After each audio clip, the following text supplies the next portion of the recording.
there any, CCI's been on radio this morning and Bradley Woods last night talking about the government coming up with some compensation other than the electricity rebate that you put in place last time.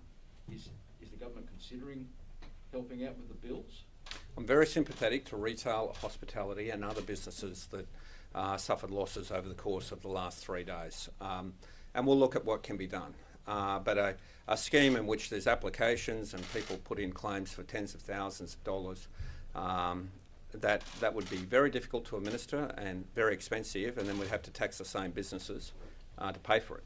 So there's no easy answers with this. The best answer is to get ourselves back on our feet and get back to work and get everywhere open as quickly and as normally as possible, as soon as possible. But state governments always step up when you have something like a cyclone going through Kalbarri or fires in Mooraloo. Surely this is the same sort of emergency for some of those small businesses. Yeah, we'll look at what we can do and what we can do to assist. And that's something that's ongoing.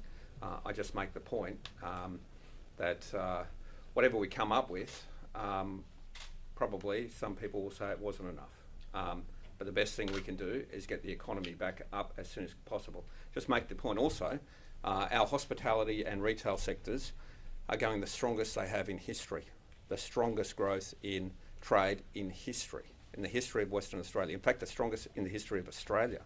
And our economy, as you saw from the report that came down from the Commonwealth Bank today, is leading the nation in 7 out of the 8 categories. So our economic activity is as strong as anywhere in the world and stronger than anywhere else in Australia. We just need to get our businesses back on their feet as soon as possible, and that depends upon the testing regime over the course of this week. So I just urge everyone, if you're sick, unwell, or you've been to one of the locations in question, get tested. How many cases do we have in hotel quarantine now? And when was the last time it was this? Cases or people?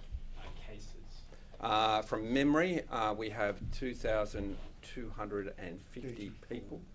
Sorry, I might get Roger. There's 2,230 people in hotel quarantine, and it's about 30 cases. Yeah, from memory. It's around 30 cases.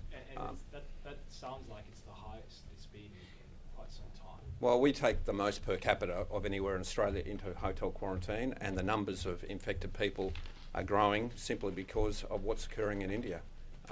So half the cases, at least now, probably significantly more, are coming out of one country. How long